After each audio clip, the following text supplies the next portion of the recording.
Salut tout le monde, nous sommes de retour sur notre petit projet, le petit bâtiment de rez-de-chaussée que nous sommes en train de construire. Comme vous voyez ici, on est en train de préparer le coulage de la dalle. Le ferrailleur est en train de poser le fer de la dalle de construction, fer de 6 espacement 20. Donc voilà. En attendant qu'il termine, j'ai un peu de temps. Et depuis le début du projet, je n'ai pas eu le temps de vous présenter les plans du bâtiment. Le projet. Donc voilà.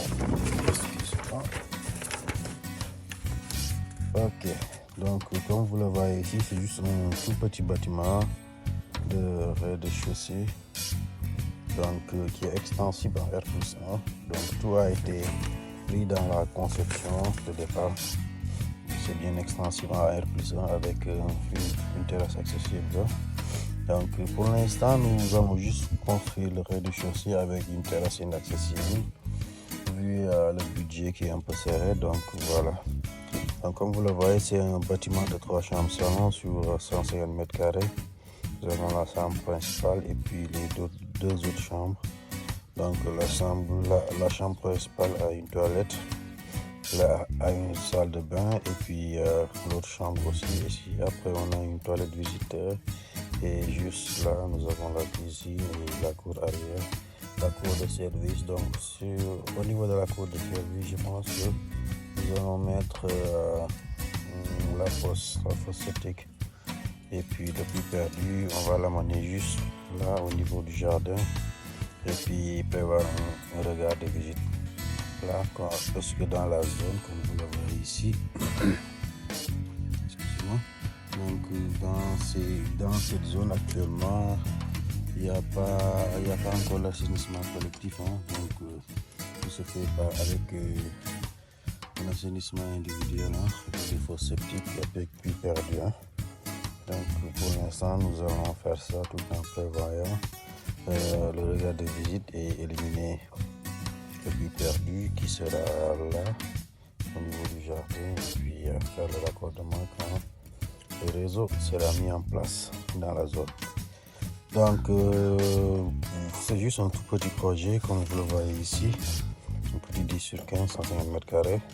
Donc là nous avons une cour à l'avant, donc là le jardin, donc cette porte là nous l'avons éliminée pour en faire une fenêtre. Donc là nous avons deux fenêtres là. Et puis juste à l'entrée, donc vous avez un jardin là et là.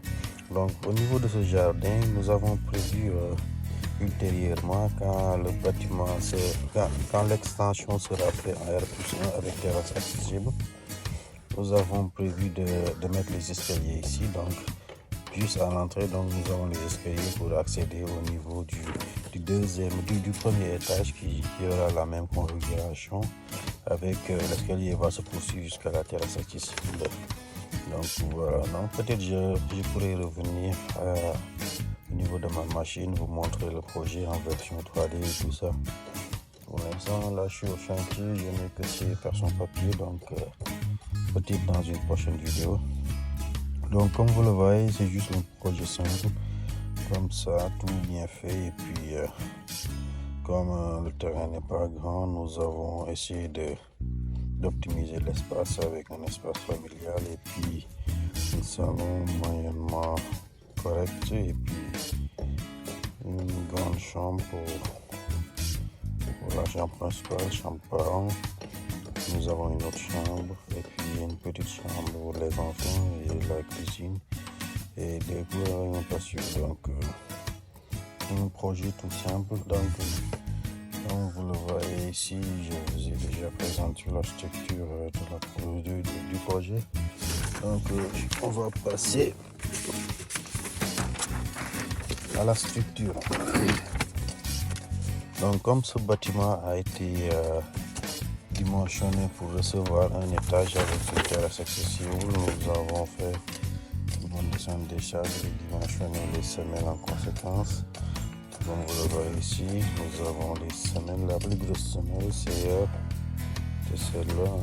La semelle S1, nous l'avons ici et là. S1, Et ça, voilà. Donc, sur une semelle de 150 x 150.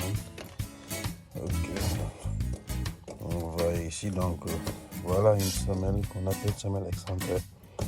Cette semelle est excentrée parce qu'elle ne peut pas être centrée. Donc, toutes les semelles qui seront vers la périphérie, là et là, seront forcément excentrées parce que ces terrains sont des terrains voisins. Le terrain, on a juste une seule façade ici. Donc nous sommes obligés d'excentrer les semelles. Donc pour reprendre ces excentricités ici, nous sommes obligés de dimensionner des longueurs de redressement pour reprendre l'excentricité de la semelle.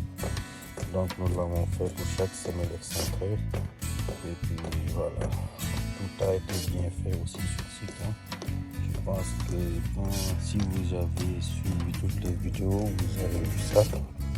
Donc voilà, tout ça a été bien fait. Nous avons déplacé cette étape depuis bien longtemps. Et je vous renvoie à cette vidéo quand nous avions débuté les fondations.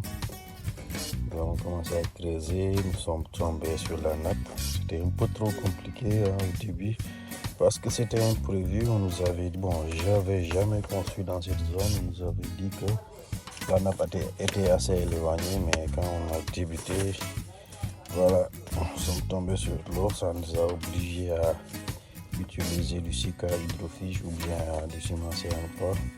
Donc les fondations sont devenues beaucoup plus chères que prévu. Voilà, donc là nous avons les semelles avec les amants, comme vous le voyez ici. Donc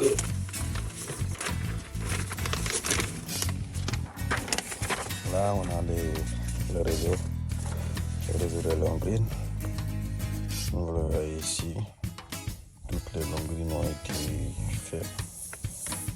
Donc c'est assez simple quand même. Donc les longrines ceinture le bâtiment et puis reprendre la charge des agglos pour les transmettre aux semelles aussi. Donc vous le voyez ici. Donc c'est assez simple, nous avons tout dimensionné. Donc j'ai fait moi-même le plan archi et le plan béton. Donc tout est maîtrisé de bout en bout. Nous allons passer au niveau PHRDC. Actuellement, nous sommes à ce niveau. Le ferrailleur est en train de poser. Excusez-moi. En train de poser le ferraillage de la dalle de compression. Donc là, nous avons le PHRDC, plancher haut du rez-de-chaussée. Vous le voyez ici, nous avons des 12+4, 12+4 partout. Là, nous avons des 16+4. Je pense que je l'avais expliqué lors de ma dernière vidéo. Donc, nous sommes obligés d'avoir ici. Bon, pas à cause de la portée, parce que 3,20 m, 12+4, ça peut passer, je pense. Donc, là, 2,15 m. Bon, là, c'est quand même assez grand. 16+4, c'est peut-être 16 plus. Bon, c'était 6+4, non, j'ai pas fait la cotation ici. Donc 3,45 m, bon, peut-être 12+4, ça peut passer. Mais en tout cas, de toute façon, nous avions des porte-à-faux ici. Là, cette partie va servir de balcon. Quand nous allons faire l'extension R+1, cette partie sera encore un salon avec un accès au niveau du balcon. Donc nous sommes obligés de faire des porte-à-faux ici. Donc là, pour maintenir une bonne décoration, nous avons fait aussi une petite lame en béton qui parcourt d'une manière linéaire la façade. Donc ça nous oblige aussi à avoir des planchers 16+4 ici, parce que si vous avez des planchers 12+4, vous n'aurez pas assez d'ancrage, assez de compression pour mettre 12+8 pour l'ancrage du fer, l'ancrage du ferrage du porte-à-faux. Donc comme vous le voyez ici, on a un balcon qui fait 70 cm, un tout petit balcon hein, qui fait 70 cm avec un ancrage de 1,12 m. Hein. Donc la longueur totale du fer sera 2,07 m. Donc voilà. Donc c'est à cause de ça que je trouvais mon ferrailleur hein, qui va poser tout ça. Donc je vérifie l'ancrage du ferraillage là et là. Et puis pouvoir repartir tranquille parce que le fer de la dalle de compression, ça a une maîtrise. Achat de 6 espacements 20, il faut d'une certaine façon pour les jeter, donc là il n'y a pas de problème. Mais ils ont souvent des problèmes pour poser l'ancrage du fer des balcons. Donc des fois ils le posent vers le bas alors que ça doit se situer vers le haut. Donc on a un acier supérieur. Donc l'acier supérieur est là et puis on a l'acier inférieur qui est là. Donc dans une nappe supérieure bien sûr, l'acier inférieur qui est là, achat de 10, espacement 15 et là on a achat de 12, espacement 15 qui est là. Donc voilà, c'est tout simple. Donc le balcon sera d'épaisseur de 12 cm. 2 cm de béton, donc on a gardé la même épaisseur partout pour l'architecture. Donc vous voyez ici, on a un ancrage de 64 cm, c'est pas grand chose, hein, c'est pas grand chose. Pour juste 40 cm de lame de béton, donc ça va. Hein. Donc ici dans les coins, on a mis 3 renforts de 12, hein, de 12, 3 renforts avec des barres de 12. Reprendre ces charges là et puis faire aussi et passer de répartition juste vers le bas.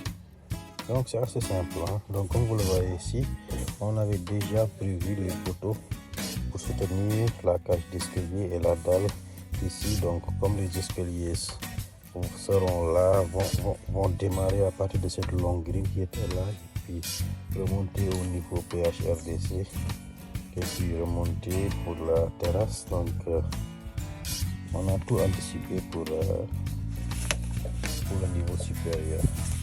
Donc c'était juste une petite présentation du projet en architecture et en structure. Je pourrais peut-être revenir vers ma machine pour vous présenter le projet dans sa globalité avec des vues en 3D et tout ça. Même si vous le voulez, nous allons faire un projet ensemble et le dessiner avec AutoCAD ou bien avec le Guider et puis le dimensionner. Donc si ça vous intéresse, vous me direz ça dans les commentaires. Nous allons faire ce tuto là, il n'y a pas de souci. Nous sommes là pour la construction. Donc c'était tout pour aujourd'hui. Nous avons juste parlé des plans. Et puis ici mon ferrailleur le temps de filmer ce qu'il est en train de faire et puis vérifier tout ça.